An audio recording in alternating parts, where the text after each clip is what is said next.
Com que aquest cap de setmana s'ha celebrat la primera marxa nòrdica, nosaltres hem volgut estar presents per conèixer aquesta nova modalitat esportiva que ja s'ha fet un espai al nostre municipi. L'esport és sinònim de moltes coses, per això Riba-roja aposta cada vegada més per realitzar activitats que fomenten l'esport, la cultura, el coneixement i el gaudir del medi ambient que ens envolta. Per això i per primera vegada s'ha realitzat una marxa nòrdica pel nostre municipi, on una trentena de persones han pogut conèixer aquest esport tan nou per a nosaltres com beneficiós per a la nostra salut. Aquest any és la primera marxa nòrdica que celebra a Riba-roja. Com va sorgir la idea i quina acollida ha tingut? Bueno, pues fa 2 anys se van plantejar el continuar noves experiències per als visitants i per als turistes que vinguin a Riba-roja. A part de les ecorrutes naturals, se van plantejar el fer alguna més i van pensar en la marxa nòrdica.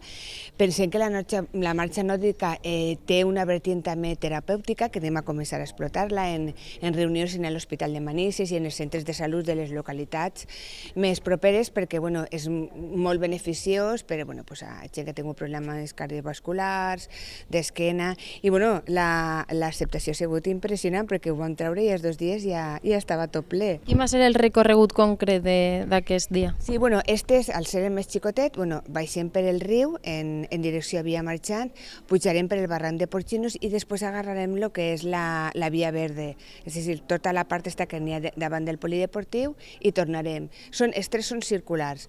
En esta ocasió, que és un poc l'eixida, és un pack un poquet més especial, és a dir, reunim així a la gent, és un bateig de marxa nòrdica, s'ensenyem el castell, n'hi ha una visita guiada i després, quan acaba la visita, tenim un xicot de refrigeri. Aquest primer contacte amb la marxa nòrdica era una de les rutes més senzilles, a diferència de les altres 2, on la tercera és la més complexa.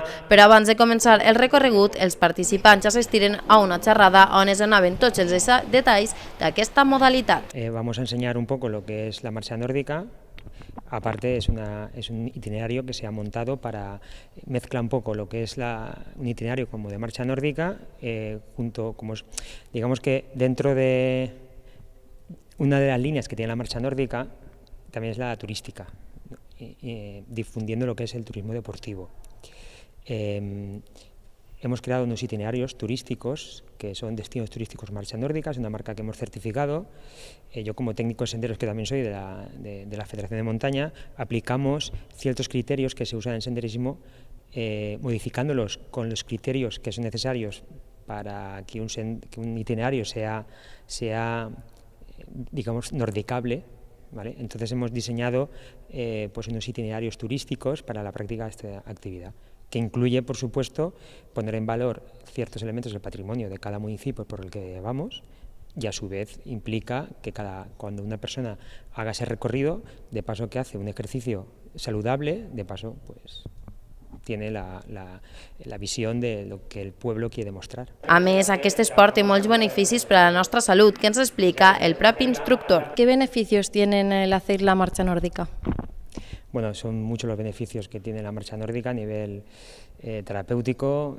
Se está recomendando, por ejemplo, para mujeres hombres y mujeres con problemas cardiovasculares, cardiopatías, a nivel de lo que es movilidad.